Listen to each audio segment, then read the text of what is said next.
Did you know Elvis Presley once stopped a recording mid-song, told his bandmates, "Hold it, fellas, that don't move me," and then launched into a completely different, faster version on the spot? Or that his very first single, the one that arguably changed music forever, was recorded almost by accident during a studio break when he started goofing off.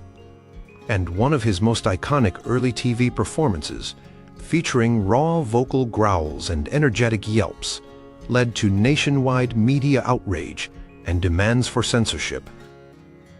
Keep reading to discover the early recordings where the sheer, untamed power of Elvis's voice was first unleashed on the world. Number 10. Milkcow Blues Boogie.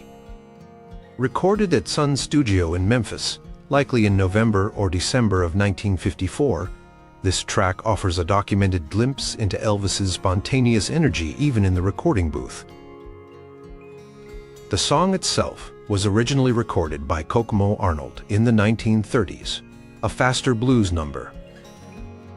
Elvis, Scotty Moore, guitar, and Bill Black, bass, started their take at Sun Studio in a slow, bluesy tempo, faithful to the general feel of older blues recordings.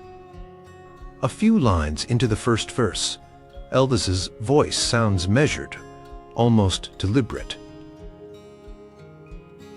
He sings the opening lines, "Well, I woke up this morning and I looked out the door," with a clear, steady tone.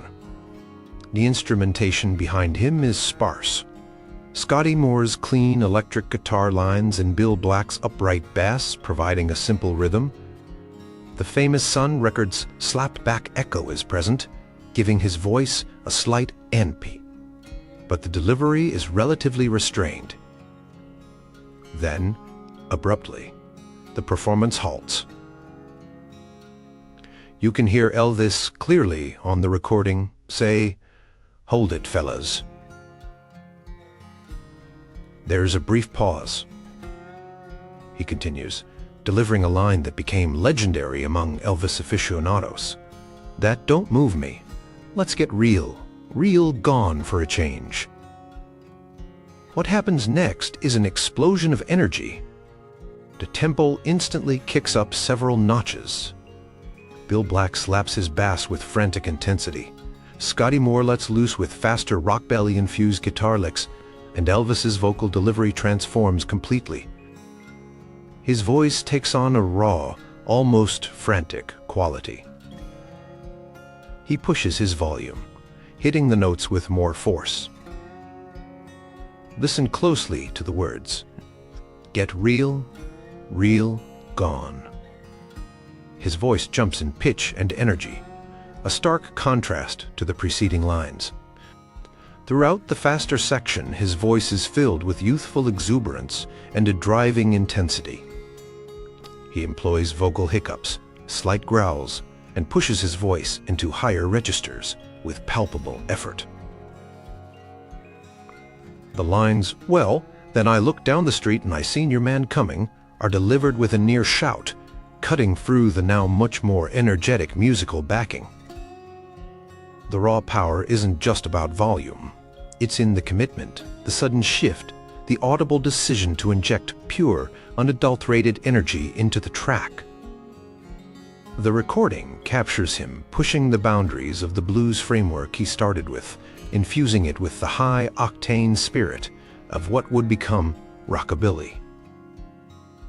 The contrast between the slow opening and the manic second part serves as a stark demonstration of the raw vocal power he could summon seemingly at will. The minimal instrumentation, even in the faster section, leaves his voice front and center, exposed and powerful. The slapback echo now seems to bounce off his energetic delivery, amplifying the excitement. This wasn't just singing a song, it was commanding it, reshaping it, live on the studio floor, driven entirely by his vocal energy and instinct. The take captures a moment of spontaneous combustion, fueled by Elvis's voice demanding something more dynamic, something real gone. Number 9. Good Rockin' Tonight. Another Sun Records gem, Good Rockin' Tonight, was recorded around September 1954. Originally a jump blues hit for Roy Brown in 1947, Elvis took the song and injected it with his signature, rockabilly fire, largely driven by his vocal attack. Brown's original is smoother, fitting the R&B style of the time. Elvis's version is rougher, more frantic, and vocally charged. From the opening lines, "Well, I heard the news. There's good rockin' tonight." Elvis's voice is bright, upfront, and full of restless energy. He doesn't just sing the lyrics, he punches them out. His phrasing is clipped and rhythmic, adding a percussive quality to his vocal delivery. The famous Sun echo surrounds his voice, making it sound bigger and more insistent. Throughout the track, his voice is a bundle of raw energy. He employs his developing repertoire of vocalizations, the hiccups, the slight stutters, the slides up to notes. Listen to the way he sings tonight. Often, it's less a smoothly sung word and more an excited exclamation. His enunciation is clear, but carries an edge of wildness. He pushes his voice, especially leading into Scotty Moore's guitar breaks, building anticipation and energy. Compare his delivery to Roy Brown's. Brown's vocal is strong but measured. Elvis sounds like he can barely contain his excitement. His voice strains slightly on some higher notes, not out of weakness, but out of sheer force and exhilaration. This slight strain adds to the raw, untamed quality of the performance. The lines, "I'm gonna hold my baby as tight as I can. Tonight she'll know I'm a mighty, mighty man," are delivered with a youthful swagger and vocal force that transforms the song's original intent. The minimal backing from Scotty Moore and Bill Black again leaves Elvis's voice dominant in the mix. There are no drums, just the driving rhythm of the guitar and bass, against which Elvis's voice becomes the lead rhythmic instrument. He uses his voice to push the beat forward. The moments where he shouts, "We're gonna rock," are pure, unbridled vocal explosions. The recording captures a voice that is still finding its full potential, but is overflowing with natural power and charisma. It's not polished or overly controlled. It's raw, immediate, and incredibly exciting. The energy feels palpable, as if captured directly from the air in that small Sun studio. The way he attacks the phrases, the sheer volume he achieves with seemingly little effort, and the infectious energy embedded in every syllable showcase a vocal power that was fundamentally different from what was common on the radio at the time. This recording demonstrates Elvis using his voice not just to convey lyrics, but as an instrument of pure energy. Number 8. Baby, Let's Play House. Released in April 1955, Baby, Let's Play House was another Sun Records recording that significantly copied Elvis's evolving vocal style and raw power. This cover of a 1954 R&B tune by Arthur Gunter marked a milestone. It was the first Elvis recording to appear on a national Billboard chart, hitting pound 5 on the country singles chart. A huge part of its impact was Elvis's electrifying and somewhat unconventional vocal performance. Right from the start, his voice grabs the listener. The opening lines, sung over a driving rhythm, are delivered with confidence and a slight sneer. But the moment that truly stands out and exemplifies his raw, almost startling vocal approach is the hiccuping, stuttering delivery of the line, "You may go to college, you may go to school, you may have a pink Cadillac, but don't you be nobody's fool." The way he sings "Baby Baby" or inserts unexpected vocalizations wasn't just a gimmick. It injected a nervous, almost dangerous energy into the song. His voice throughout the track exhibits remarkable power and control, even while sounding untamed. He shifts effortlessly between smooth singing and sudden aggressive growls. Listen to the way he delivers the title line, "Baby, let's play house." Sometimes it's an invitation. Sometimes it sounds more like a demand, backed by vocal force. The raw power comes through in these dynamic shifts. He can croon one moment and then unleash a near shout the next. One of the most arresting vocal moments comes with the lyric change Elvis made. Gunter's original lyric was, "You may have religion." Elvis famously changed it to, "You may have a pink Cadillac," a symbol of modern success and desire. But it's the preceding line where his vocal becomes particularly potent. "Now listen to me, baby. Try to understand. I'd rather see you dead, little girl, than to be with another man." He delivers this line with a chilling intensity. The vocal power here isn't just volume. It's the raw emotion, the possessiveness, the edge of menace conveyed purely through his tone and delivery. It was a startlingly direct and intense sentiment for pop music of the era, and his voice carried it with unnerving conviction. The Sun echo enhances the effect, making his voice leap out of the speakers.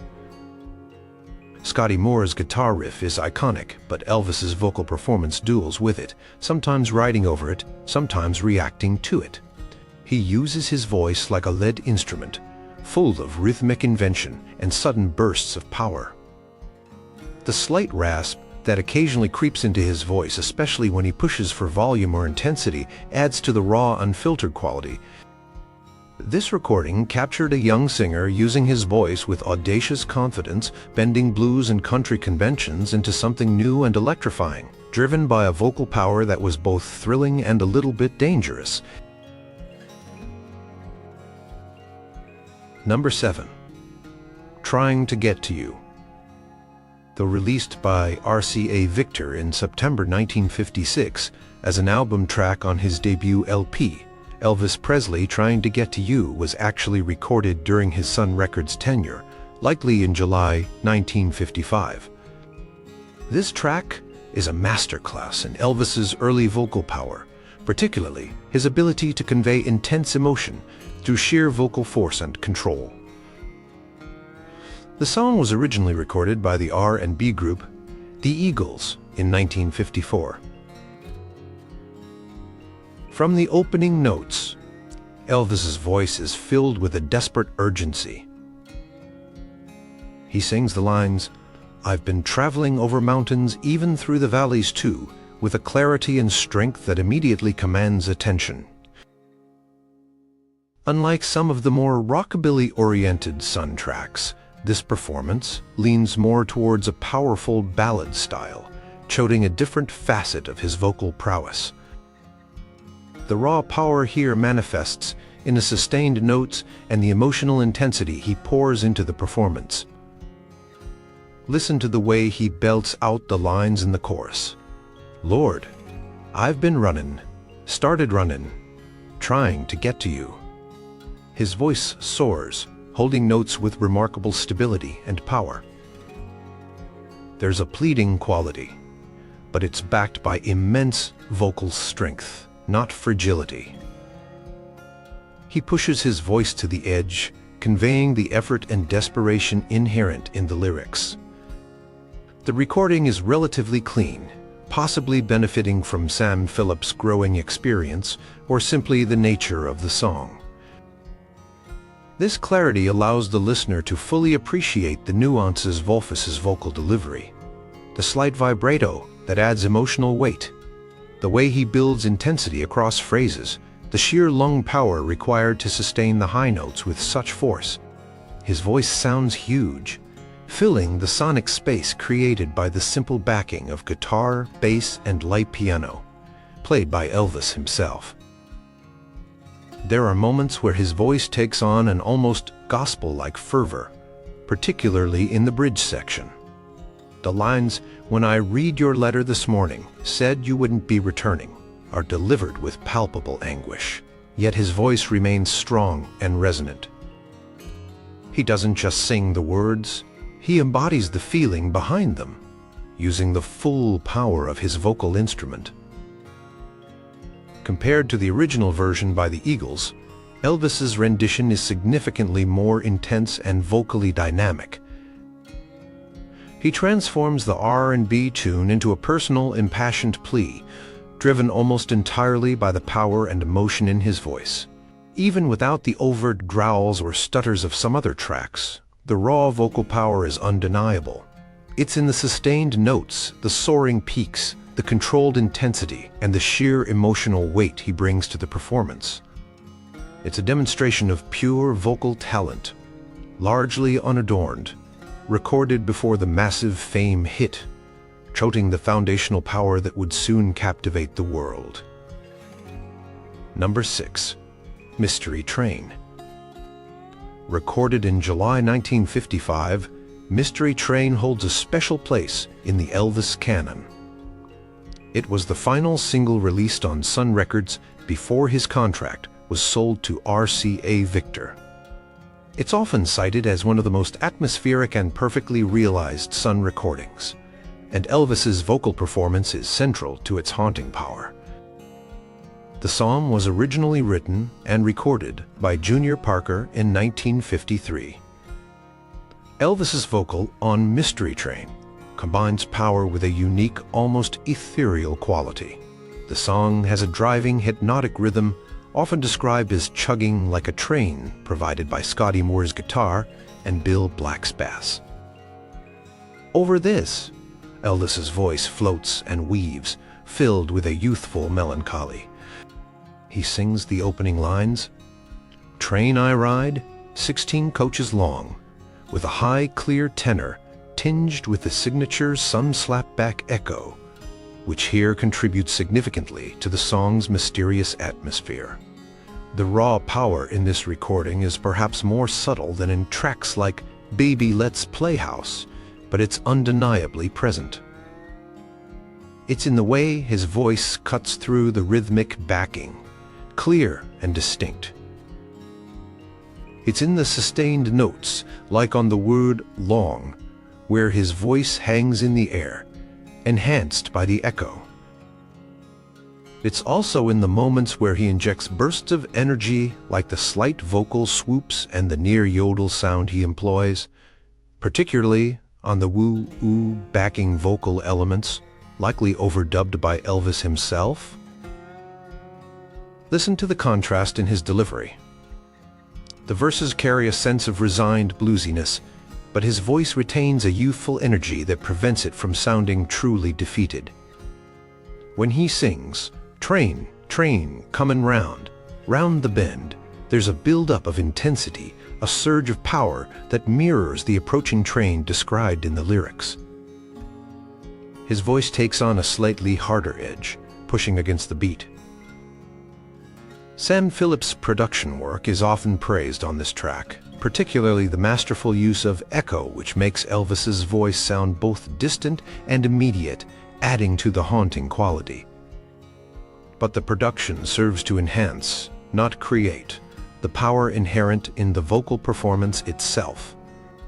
Elvis's phrasing is impeccable, his pitch accurate, and his ability to convey emotion, a mix of loneliness, hope, and youthful restlessness, is remarkable. Compared to Junior Parker's more straightforward blues original, Elvis's version feels otherworldly. His vocal performance transforms the song into something unique, a blend of blues, country, and something entirely new. The power lies in the control he exhibits, the way he uses dynamics and tone to create atmosphere, and the sheer presence of his voice within the recording. It's a performance that is both polished for its time and raw in its emotional impact, shooting a voice capable of conjuring entire landscapes of sound and feeling. This recording demonstrates vocal power used not just for energy, but for creating a deep, resonant mood. Number 5. Blue Moon of Kentucky. Recorded on July 7, 1954, just 2 days after That's All Right. Blue Moon of Kentucky was the B-side to Elvis's first single. Its creation story is legendary and perfectly illustrates the spontaneous eruption of raw energy that characterized the early Sun sessions. The song was originally a slow, mournful waltz, written and performed by the father of bluegrass, Bill Monroe. During a break in the session, likely after nailing That's All Right, bassist Bill Black started slapping his bass and singing Blue Moon of Kentucky in a high comical voice, but at a much faster tempo than Monroe's original. Elvis and Scotty Moore immediately jumped in, transforming the bluegrass lament into a frantic rockabilly rave-up. Sam Phillips, hearing the commotion from the control room, reportedly stuck his head out and asked, "What are you guys doing?" When they showed him, he knew he had the B-side. Elvis's vocal performance on this track is pure, unadulterated energy. He attacks the song with a high-pitched fervor, his voice soaring and almost frantic. Listen to the opening lines. "Well, I said, Blue Moon of Kentucky, keep on shining." He delivers it with an electrifying intensity, pushing his voice into a high tenor range that cuts through the energetic backing. The tempo is breakneck, and his voice rides it perfectly, adding to the feeling of joyful abandon. The raw power is evident in the sheer speed and pitch of his singing. He employs yelps, whoops, and his signature vocal hiccups, turning the song into a showcase of youthful exuberance. The lines, "Shine on the one that's gone and left me blue," retain the original lyric's sentiment of loss, but Elvis's delivery transforms it. It's less mournful and more a defiant, energetic shout into the night. The slapback echo, applied liberally as was the Sun standard, makes his voice bounce and ricochet, amplifying the excitement. His voice sounds huge, almost overwhelming the simple instrumentation of acoustic guitar, likely played by Elvis, electric guitar, Scotty Moore, and slap bass, Bill Black. There's a raw edge to his voice, a slight strain that comes from pushing so hard and high, which only adds to the authentic power of the performance. Bill Monroe himself reportedly disliked Elvis's version at first, but later re-recorded the song himself in a faster style, acknowledging the impact Elvis's take had. When Memphis DJ Dewey Phillips played That's All Right on his radio show, listeners called in, demanding to hear the B-side too. Blue Moon of Kentucky, with its radical transformation driven by Elvis's high energy, vocal proved just as popular, if not more so, with certain audiences. It was a clear demonstration of Elvis taking existing material and reshaping it through the sheer force of his vocal personality and untamed energy, creating something undeniably new and exciting. The recording captures the sound of musical barriers being broken in real time, fueled by a voice bursting with raw power. Number 4. I Got a Woman, Dorsey Brothers stage show, February 1956. While Elvis recorded Ray Charles's I Got a Woman in the studio for his debut RCA album, some of the rawest, most powerful versions came from his early television appearances, particularly his 6 appearances on the Dorsey Brothers stage show broadcast, live from New York City between January and May 1956. These performances captured an energy often slightly tamed in the studio environment. On January 28, 1956, his first national television appearance, Elvis performed Shake, Rattle and Roll, Flip, Flop and Fly, and I Got a Woman. The existing kinescope recording of I Got a Woman from one of these early shows, exact date sometimes debated but likely Jan-Feb 56, reveals a vocal performance crackling with live energy. Ray Charles's 1954 original was ground-draining R and B. Elvis turned it into a rock and roll explosion. His voice on these live TV recordings is noticeably more unrestrained than even his early RCA studio cuts. He shouts, he growls, he ad-lips with ferocious energy. Listen to his delivery of the opening lines. Well, I got a woman way over town. That's good to me. Oh yeah. The oh yeah isn't just sung. It's often projected with explosive force. A raw exclamation. His voice sounds slightly rougher, perhaps due to the rudimentary sound systems or simply the adrenaline of the live performance. The raw power is palpable in the way he attacks the lyrics. He stretches syllables, breaks words into percussive bursts, and pushes his voice to its limits. The section, She's There to Love Me Both Day and Night, never grumbles or fusses, always treats me right, is delivered with incredible speed and intensity, his voice driving the band forward. Scotty Moore's guitar solo provides a brief respite before Elvis crashes back in, often with an even higher level of vocal energy. He incorporates playful but powerful vocalizations, sharp intakes of breath, sudden shouts like go or yeah, that add to the raw, spontaneous feel. Compared to the studio version recorded just weeks earlier, January 10, 1956, the live vocal feels less contained, more dangerous. The slight imperfections, the occasional voice crack under pressure, the sheer audible effort, these elements contribute to the rawness and demonstrate the immense power he was channeling. The audience reaction, though not always perfectly captured on the recordings, was reportedly electric. This raw vocal power, combined with his electrifying physical movements, was what began to create the Elvis phenomenon on a national scale. These early TV appearances freights his vocal instrument in a less filtered setting, revealing the sheer force and untamed charisma that underpinned his studio recordings. It was the sound of Elvis unleashed, feeding off the live audience and pushing his vocal power to thrilling new heights. Number 3. Heartbreak Hotel. Recorded on January 10, 1956, in Nashville. Heartbreak Hotel was Elvis Presley's first single for his new label, RCA Victor. It represented a significant shift, not just in record label, but also in recorded sound, yet it retained and even amplified a specific kind of raw vocal power, one steeped in atmosphere and intense emotion.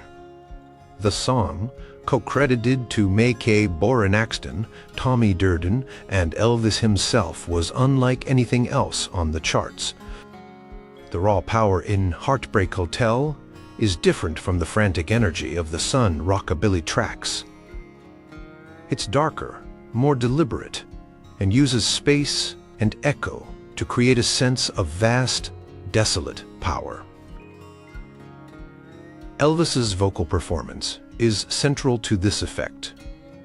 He delivers the opening lines, "Well, since my baby left me, I found a new place to dwell," in a deep, resonant voice, dripping with world weariness far beyond his 21 years. RCA engineers, notably Chet Atkins, though Steve Scholz was the credited producer, experimented to repoed the Sun echo sound, ultimately creating a distinct cavernous reverb effect by placing a speaker and microphone in a resonant hallway at the studio. This exaggerated echo became an integral part of the record's sound, wrapping Elvis's voice in a ghostly ande.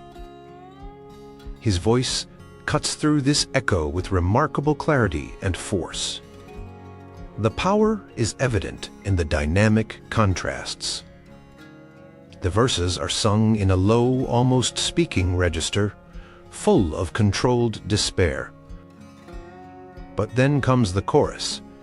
"You make me so lonely, baby. Well, I'm so lonely, I get so lonely I could die." Here his voice leaps up in pitch and intensity. He doesn't just sing about loneliness. He embodies it with a powerful, pained vocal delivery. The way he stretches the word lonely, imbuing it with a near cry, is a display of raw emotional power channeled through his voice. Listen to the sheer force behind the lines towards the end, like, although it's always crowded, you still can find some room for broken-hearted lovers to cry there in the gloom. He belts these lines out, his voice strong and clear, despite the desolate subject matter. The slight quiver or vibrato in his voice isn't weakness, it's controlled emotion, adding to the intensity. Even the spoken word interlude, the desk clerks, dressed in black, is delivered with a dramatic flair that holds power. His voice commands the listener's attention, painting a vivid, noirish picture. The overall effect is startlingly original. A stark, minimalist arrangement, guitar bass, piano, drums played with brushes, that puts Elvis's powerful, echo-drenched voice squarely in the spotlight. Heartbreak Hotel became Elvis's first million seller and his first #1 hit on the Billboard Top 100 chart. It also topped the country and R&B charts simultaneously. Its unique sound, anchored by Elvis's haunting and powerful vocal performance, demonstrated that his raw vocal ability wasn't limited to high-energy rockabilly. He could command attention and convey deep emotion with equal force, creating a sound that was both commercially successful and artistically daring. The raw power here was the power of suggestion, atmosphere, and intense, focused despair delivered by an unforgettable voice. Number 2, Hound Dog, Milton Berle, Show, Performance, June 5, 1956. While the hit single version of Hound Dog, recorded on July 2, 1956, is iconic for its driving beat and Elvis's snaring vocal, one of the rawest and most controversial displays of his early vocal power came during his second appearance on NBC's Milton Berle Show a month earlier, on June 5, 1956. Performing live from NBC's Hollywood studio, Elvis delivered a version of the Big Mama Thornton classic, written by Leiber and Stoller, that sent shockwaves through conservative America, largely due to the performance's raw energy, vocal and physical. The Berle performance of Hound Dog was significantly different from the later single. It was taken at a slower, grinding tempo, closer to the blues structure of Thornton's original, but infused with Elvis's unique, almost frantic energy. His vocal delivery was guttural, filled with growls, shouts, and slurred phrasing that sounded far more aggressive and untamed than almost anything heard on mainstream television before. Listen to the way he attacks the lyrics. "You ain't nothing but a hound dog, crying all the time." His voice drips with contempt and raw energy. He punctuates phrases with sharp grunts and explosive bursts of sound. The ooh sounds are less melodic and more like primal howls. The raw power isn't just in the volume, but in the texture of his voice, the grit, the audible effort, the sense of him pushing against musical conventions. This version didn't feature the Jordanaires' smooth backing vocals or the polished, driving drum beat of the single. The backing from Scotty Moore, Bill Black, and DJ Fontana was rougher, providing a sparse bluesy framework over which Elvis's voice could dominate. He uses his voice almost percussively, spitting out words, bending notes, and seemingly reveling in the raw sound he was creating. The performance concluded with a notorious half-tempo coda, where Elvis's physical movements became overtly suggestive, but his vocal delivery remained just as raw and charged. He repeated the lines with a teasing, almost mocking intensity, his voice filled with the same wild energy that fueled his dancing. The reaction was immediate and fierce. Critics lambasted the performance as vulgar and suggestive. Ed Sullivan, who had previously considered booking Elvis, famously declared him unfit for a family audience. This performance, particularly its raw vocal and physical abandon, became a flashpoint in the cultural debate surrounding rock and roll and Elvis himself. While the single version became the bigger hit, the Milton Berle performance captured a moment of pure, unfiltered Elvis. It showcased his raw vocal power in perhaps its most confrontational form, bluesy, aggressive, and utterly mesmerizing. It was the sound of youthful rebellion channeled through a voice that refused to be tamed, causing a sensation and cementing his image as a powerful and, to some, dangerous cultural force. The rawness wasn't just in the sound. It was in the audacity of the performance itself. Number 1, That's All Right. It all had to start somewhere.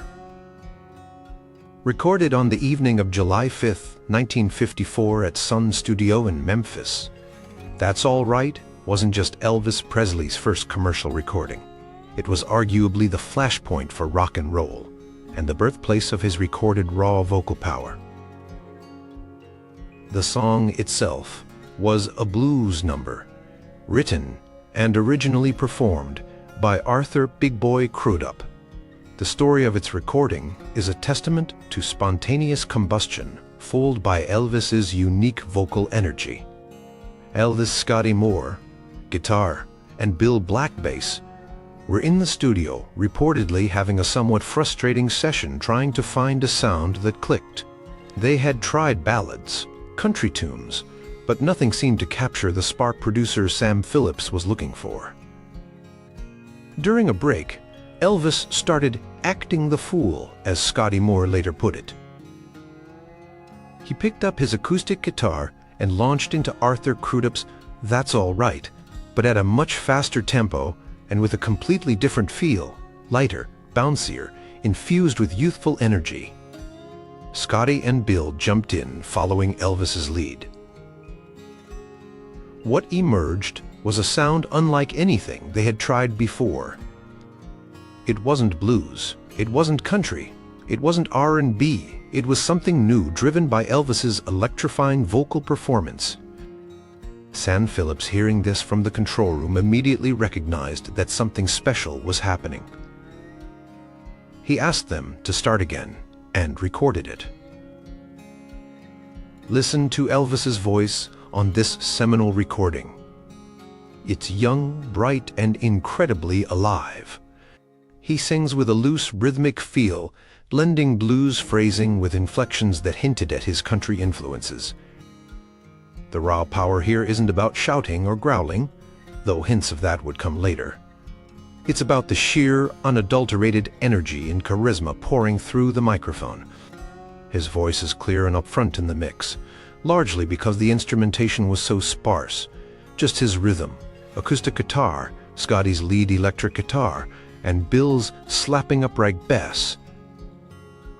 There were no drums. His vocal delivery is playful yet confident. He glides effortlessly between notes, employing slight swoops and the natural vibrato. The way he sings the line, "That's all right now, Mama, anyway you do," is filled with an infectious, buoyant rhythm. The Sun echo adds a subtle presence, enhancing the vibrancy of his voice without overwhelming it. There's an undeniable sense of discovery and excitement in his singing, the sound of a young artist finding his voice in real time. Compared to Arthur Crudup's more traditional blues rendition, Elvis's version is faster, lighter, and fundamentally transformed by his vocal approach. He took a blues song and filtered it through his own unique sensibilities, creating a sound that was instantly captivating. When Memphis DJ Dewey Phillips first played "That's All Right" on his Red, Hot, and Blue show on WHBQ radio a few days later, the station's switchboard lit up with calls. Listeners demanded to know who the singer was and insisted he play it again. Phillips reportedly played the song over a dozen times that night. The raw, fresh power of Elvis's voice, captured almost by accident on that July evening, had an immediate and profound impact. It was the sound Sam Phillips had been searching for. The sound of a white singer who could capture the feel and energy of black R&B and blues artists. This recording, born from spontaneous energy and pouting Elvis's natural raw vocal talent, didn't just launch a career. It ignited a musical revolution.